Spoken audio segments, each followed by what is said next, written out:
Friends, তোমরা সবাই কেমন আছো? আশা করি ভালোই আছো। আমি তো ভালোই আছি। ইনফ্যাক্ট আজকে আমি খুব এক্সাইটেড। কেন বলো তো? আজকে আমার ছেলের ডান্স প্রোগ্রাম হাওড়া শরৎ সদনে, সেখানেই যাচ্ছি। তাই ভাবলাম ভিডিওটা তোমাদের সাথে শেয়ার করাই যাক। এই জন্যে সকাল সকাল উঠে পড়েছি। উঠে ছেলেকে রেডিও করে দিয়েছি, আমি নিজেও রেডি হয়ে নিলাম।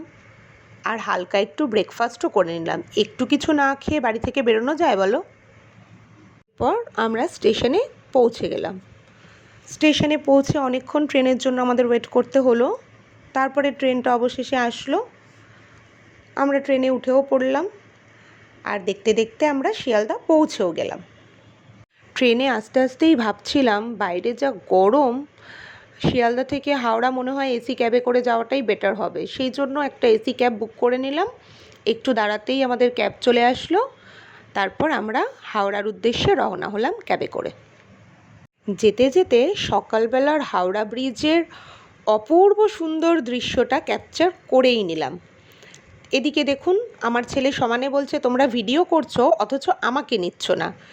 কি বলুন তো, আজকে যতই হোক ওর তো একটা অ্যানুয়াল শো, ওকে ভিডিওতে না নিলে হয় বলুন? তাই ওকেও একটু নিয়ে নিলাম, ও খুশি থাকবে। দেখুন, ভিডিও করতে করতে আমরা হাওড়া শরৎ সদনে পৌঁছেও গেলাম। কিন্তু পৌঁছে দেখি আমাদের হাতে এখনও অনেক টাইম রয়েছে। কি করব, সকালবেলা তো সেইভাবে কিছু খেয়ে বেরোনো হয়নি, তাই সামনে একটা শপিং মল দেখলাম, সেখানেই ঢুকে পড়লাম। আর সবার প্রচণ্ড খিদেও পেয়েছিল। শপিং মলে ঢুকেই আমরা KFCতে চলে গেলাম। সেখানে গিয়ে সবাই একটা করে বার্গার আর কোক নিলাম। বাট আমি যেহেতু কোক খাই না, সেজন্য আমি একটা লেমন ক্রাশার্স নিয়ে নিলাম। খাওয়া দাওয়া পর্ব শেষ হতে না হতেই ওদিকে দেখুন টাইম বাবাজি দৌড়চ্ছে। কি আর করা যাবে বলুন? তাড়াতাড়ি খাওয়া দাওয়া পর্ব শেষ করেই আমাকে পৌঁছতে হবে হলে, কারণ ছেলেকে তো আবার মেকআপ রুমে দিতে হবে, না হলে তো ওর দেরি হয়ে যাবে। হলে পৌঁছেই ছেলেকে মেকআপ রুমে দিয়ে আমরা হলের ভেতরটাতে গেলাম। যা অপূর্ব সুন্দর হলটা! আমি এই ফার্স্ট টাইম আসলাম এখানে। অবশ্য আমার ছেলের ডান্স প্রোগ্রামের জন্যই এখানে আসার সুযোগটা হয়েছে। তোমরা এখানে কে কে এসেছো একটু কমেন্টে জানিও। প্রোগ্রামটা শুরু হতে একটু দেরি হচ্ছিল, তাই ভাবলাম একা একা বসে কি করব, একটু রিলসই করে নেওয়া যাক। যেমন ভাবনা তেমন কাজ, চট করে দুটো রিলসও বানিয়ে নিলাম। রিলসটা তোমরা পরে দেখতে পাবে। রিলস করতে করতেই দেখি হলের লাইটস অফ হচ্ছে।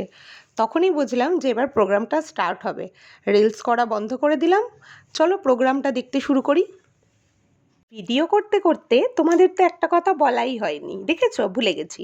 প্রোগ্রামটা হলো অ্যালেন ডান্স ইনস্টিটিউটের 25 ইয়ার্স সেলিব্রেশনের। আমার ছেলে ওখানকারই স্টুডেন্ট। অ্যালেন স্যারকে কম বেশি তোমরা সবাই চেনো। উনি হলেন ডান্স বাংলা ডান্সের একজন বিখ্যাত কোরিওগ্রাফার। স্যার 25 ইয়ার্স ধরে কিভাবে এই ইনস্টিটিউটটাকে গড়ে তুলেছেন তার উপরে কিছু বক্তব্য রাখলেন। আর তারপরেই আমাদের ডান্স প্রোগ্রামটা শুরু হলো। এই প্রোগ্রামে চিফ গেস্ট হিসেবে উপস্থিত ছিলেন টলিউড ইন্ডাস্ট্রির স্বনামধন্য অভিনেত্রী ইন্দ্রাণী দত্ত ম্যাম। আমি ওনাকে এই প্রথমবার খুব কাছ থেকে দেখলাম। ছেলের ডান্স প্রোগ্রামগুলো আমি দিয়ে দিচ্ছি, তোমরা দেখে কেমন লাগলো সেটা কমেন্ট করে জানিও কেমন। ডান্স ভিডিওটা তোমরা আমার প্রোফাইলে পেয়ে যাবে। তোমরা যদি এই ধরনের ভিডিও আরও দেখতে চাও তাহলে কমেন্ট করে জানিও কেমন। দেখতে দেখতে তো অনেক রাত হয়ে গেছে, এবার তো বন্ধুরা বাড়ি যাওয়ার পালা।